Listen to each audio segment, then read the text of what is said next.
नमस्कार। लॉ दर्पण में आपका स्वागत है। आज हम सुप्रीम कोर्ट के एक बहुत ही महत्वपूर्ण फैसले पर नजर डालेंगे जो व्यक्तिगत आदतों और सेवा से जुड़े लाभों के बीच की एक महीन रेखा खींचता है।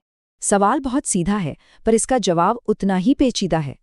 क्या एक सैनिक की कोई निजी आदत, जैसे कि स्मोकिंग, उसकी विकलांगता पेंशन के अधिकार को खत्म कर सकती है? भारत के सर्वोच्च न्यायालय ने हाल ही में इसी सवाल का जवाब दिया, और ये फैसला भविष्य के कई दावों के लिए एक नज़ीर बन सकता है। तो चलिए इस मामले की गहराइयों में उतरते हैं। ये मामला है सर्वेश कुमार का, जो एक पूर्व सैन्यकर्मी थे।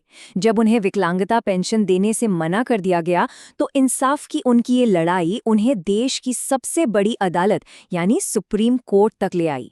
तो आखिर ये मामला था क्या?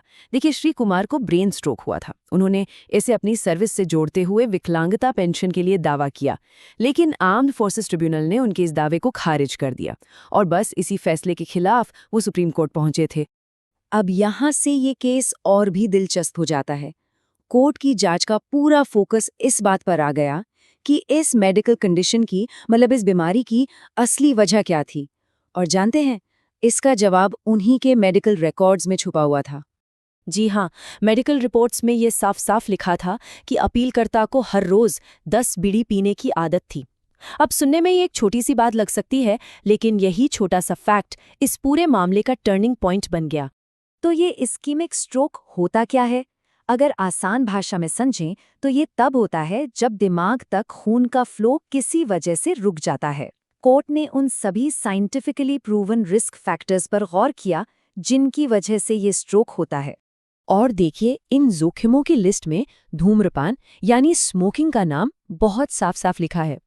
कोर्ट ने इस बात पर ध्यान दिया कि मेडिकली ये माना जाता है कि इस तरह के स्ट्रोक के लिए स्मोकिंग एक बहुत बड़ा और जाना माना कारण है। तो मेडिकल फैक्ट्स तो क्लियर हो गए थे। इसके बाद अदालत ने उन कानूनी नियमों को देखना शुरू किया जो ऐसे दावों से जुड़े हैं, ये जानने के लिए कि कानून इस बारे में क्या कहता है। और ये है इस मामले का कानूनी आधार। कोर्ट ने आर्मी के लिए बने पेंशन रेगुलेशंस 1961 के रेगुलेशन 173 का सीधा जिक्र किया। ये नियम बिल्कुल साफ कहता है कि तंबाकू के इस्तेमाल से होने वाली किसी भी विकलांगता के लिए मुआवजा नहीं दिया जा सकता। क्यों? क्योंकि ये एक ऐसा मामला है जो व्यक्ति के अपने कंट्रोल में होता है। सीधी सी बात है, ये एक पर्सनल चॉइस थी। तो इसी नियम के आधार पर अदालत इस अहम नतीजे पर पहुंची कि श्री कुमार की विकलांगता का उनकी मिलिट्री सर्विस से कोई सीधा लेना देना नहीं था। मतलब ये न तो सर्विस की वजह से हुई और न ही सर्विस की मुश्किलों ने इसे और बढ़ाया। लेकिन रुकिए, कहानी में एक और मोड़ था। अपीलकर्ता के वकील ने अपनी दलील को मजबूत करने के लिए एक पुराने केस का उदाहरण दिया। जाहिर है, अदालत ने उस मामले को भी बहुत बारीकी से परखा। ये स्लाइड दोनों मामलों के बीच का फर्क बिल्कुल साफ कर देती है। देखिए, जिस बिजेंद्र सिंह केस का जिक्र किया गया, उसमें विकलांगता सियाचिन ग्लेशियर जैसी बेहद मुश्किल सर्विस कंडीशन से जुड़ी थी। वहीं दूसरी तरफ सर्वेश कुमार की बीमारी उनकी निजी आदत से जुड़ी थी, न कि किसी असाधारण सर्विस कंडीशन से। इसलिए कोर्ट ने माना कि उस पुराने केस को इस मामले पर लागू नहीं किया जा सकता। तो इन सभी तथ्यों, सबूतों और कानूनी नियमों पर विचार करने के बाद अदालत अपने अंतिम फैसले पर पहुंची। जस्टिस अरविंद कुमार और जस्टिस प्रसन्ना बी वराले की बेंच ने सर्वेश कुमार की अपील को खारिज कर दिया और इसके साथ ही आर्म्ड फोर्सेस ट्रिब्यूनल के फैसले को सही ठहराया। तो इस पूरे मामले से हमें सीख क्या मिलती है?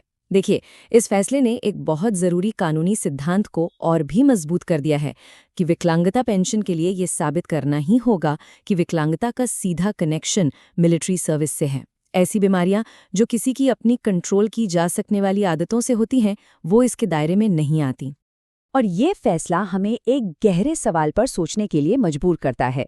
व्यक्तिगत जिम्मेदारी और सेवा से जुड़े लाभों के बीच वो सही संतुलन कहाँ है और कैसे बनाया जाए?